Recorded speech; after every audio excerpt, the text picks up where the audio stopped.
واه مبارک افغانستان په خپله لومړنۍ شلوریزه لوبه کې زیمبابوې ته ماته ورکړه. د لوبې ټاس زیمبابوې وګټه او په خپله یې د بالینګ کولو پرېکړه وکړه.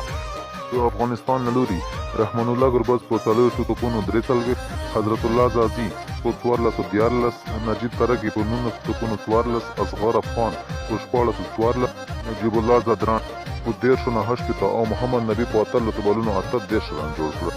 د زیمبابوې له لوري برینډن ټایلر په 1424، مساکتسا په 3، کرایس ایروین په 10، کین ویلیامز په 0، موټامبامي په 21، راین بورل په 15، چکاباوا په 21 او نیویلا مدزا په 1115 رن جوړ کړل.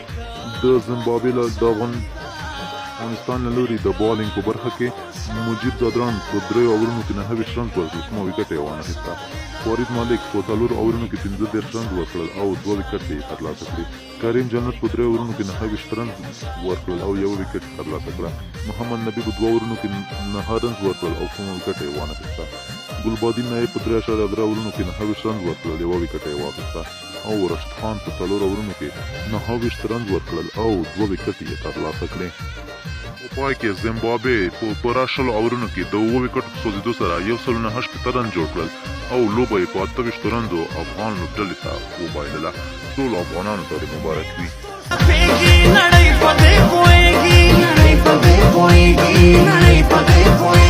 اکرم و بسم نام پیچه په هر میدان جنگیږي له چا